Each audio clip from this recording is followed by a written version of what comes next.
Hello po mga kabentusa, andito naman tayo ngayon ay Hilot Serye. Ngayon po ay tatanggalan ko muna siya ng lamig sa katawan. At para naman maginawaan po si client ngayon, di ba? Pa-after ko ng Bentusa therapy ay massage therapy naman po ang gagawin ko pong process sa kanya.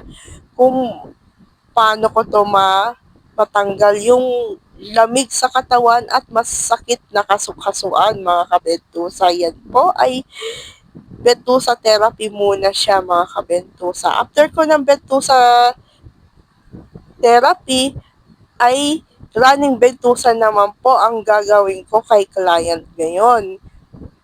Sa ngayon ay malapit naman yung matapos yung pagkabentusa ko na po kay client ay massage therapy na po ang final procedure ko kay client. Ngayon po ay para maginhawaan naman po ang pangangatawan niya at matanggal na yung lamig sa katawan.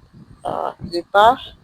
Sa bentusa kasi ay malalim po ang marka sa pagkabentusa therapy ko kay client. After 2 days pa to maliligo, ay sa Martes ay pwede na siya maligo mga kabentusa.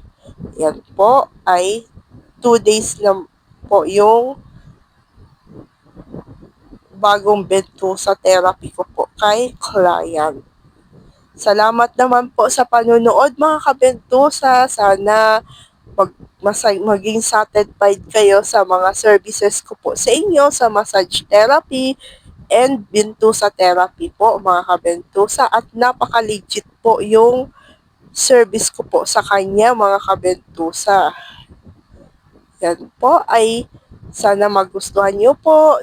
Thanks for watching my video. Salamat sa panonood mga kabentusa.